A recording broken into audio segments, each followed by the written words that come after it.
लखनऊ से। राधे राधे बाबा जी। राधे राधे महाराज जी। महाराज जी, मेरा प्रश्न है कि शिव जी की आराधना में भक्त को सबसे पहले क्या अनुभव होना चाहिए, शांति, भक्ति या वैराग्य? श्रद्धा और विश्वास।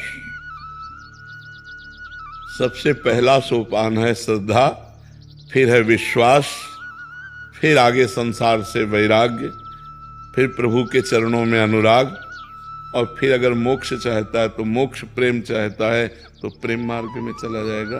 पर सबसे पहली सीढ़ी है श्रद्धा, फिर है विश्वास, दृढ़ विश्वास भगवान के चरणों में। तब फिर अनुभूतियां शुरू होती हैं। जब पहले दृढ़ विश्वास होना ही कठिन है, भगवान के चरणों में विश्वास होना कठिन है। माया ऐसे ऐसे लीलाएं कर देती है तो हमें लगता है पता नहीं भगवान हैं भी कि नहीं, भगवान हमारी बात सुनते हैं कि नहीं सुनते, भगवान हमारी बात बनाएंगे कि नहीं बनाएंगे। कई तरह के ऐसे संशय आ जाते हैं तो हमारा विश्वास टूटने लगता है। और हमें लगता है भगवान से हमें प्रार्थना करनी चाहिए कि हमारी श्रद्धा आपके चरणों में लगे, हमारा विश्वास आपसे जुड़े। अगर श्रद्धा और विश्वास है तो वैराग्य, अनुराग, ज्ञान सब कुछ आ जाएगा। पहले हमारा श्रद्धा और विश्वास। श्रद्धा कहते हैं शास्त्र और संतों के वाक्यों में बिल्कुल यथावत बुद्धि रखना, अपना क्यों में ना लगाना। और विश्वास कहते हैं भगवान हैं, वो हमारी बात सुन रहे हैं, वो हमें बहुत प्यार कर रहे हैं, वो सुहृद हैं हमारे, उनसे बढ़कर कोई हमारा नहीं। ऐसा दृढ़ विश्वास हो तब आगे उन्नति प्राप्त होती है। कृपा सिंधु शरण जी। श्री हरिवंश। श्री हरिवंश महाराज जी। महाराज जी, आपके चरणों में कोटि कोटि नमन। महाराज जी, अध्यात्म में साधन का अधिक महत्व है या आश्रय का? आश्रय का। अगर आप तप करते हैं, साधना करते हैं तो तप लोक की प्राप्ति होगी। लेकिन यदि भगवद आश्रित हैं और कोई त्रुटियां भी हैं, ऐसी समस्याएं भी हैं जो नहीं होनी चाहिए और आपका शरीर छूट जाता है, तो आश्रय से भगवत प्राप्ति होगी। मेरे बनाए ना बनेगी कोटि कल्प लो, आपके बनाए बनेगी पल पाव में। हर समय जितनी हम में ऊर्जा शक्ति है वो हम लगाकर भजन करेंगे। जितनी हमारी बुद्धि काम कर रही है हम गलत आचरणों से बचेंगे। लेकिन इससे भगवत प्राप्ति हो जाए ये हमारा विश्वास नहीं। हमारा विश्वास है कि आपकी कृपा से आप मिलते हो। किसी तपस्या या भजन के द्वारा भगवान को खरीदा नहीं जा सकता, भगवान को विवश नहीं किया जा सकता। भगवान के होके भगवान को विवश किया जा सकता है। कितना विवश हो सकते हैं? अर्जुन जी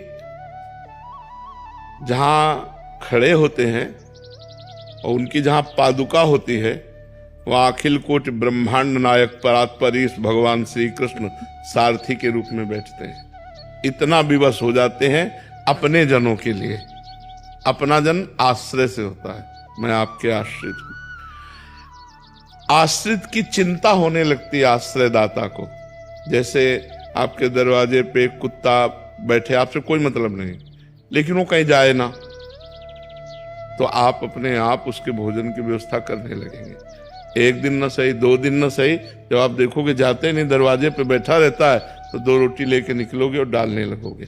उसने आश्रय एक दरवाजे का ले ले, अन्य दरवाजे ना जाए, तो ये जिम्मेवारी आपके ऊपर अपने आप सवार हो जाएगी कि सुबह शाम 2 रोटी आप डालने लगोगे। क्योंकि देखो जा ही नहीं रहा है, यही हमारे दरवाजे पड़ा है।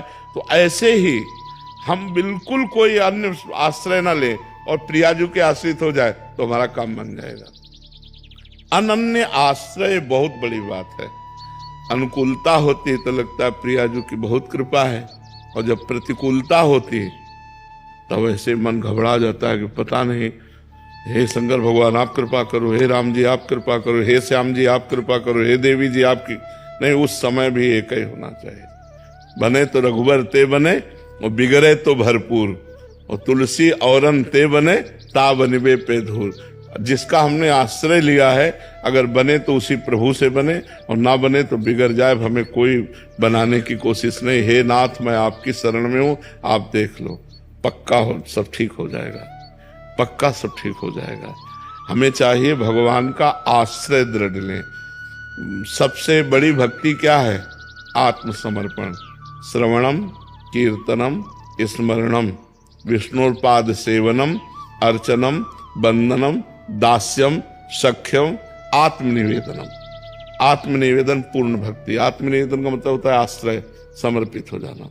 हे नाथ मैं आपको समर्पित हूं, अंदर से मन वचन कर्म से भगवान का शरणागत निश्चित भगवान को प्राप्त होता है।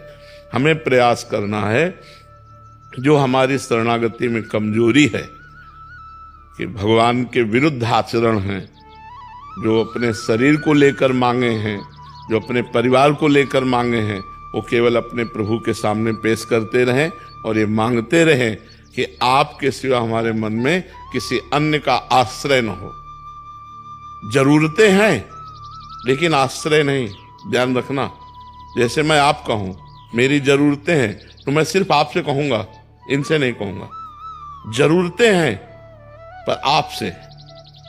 कोशिश करें कि आप तो अल्पज्ञ हैं, पता नहीं पाएंगे कि हमारी क्या जरूरत है, लेकिन भगवान सर्वज्ञ है, उनको सब पता है। तो हम अपनी जरूरतों की बात भी ना कहें, ये बहुत ऊंची बात है।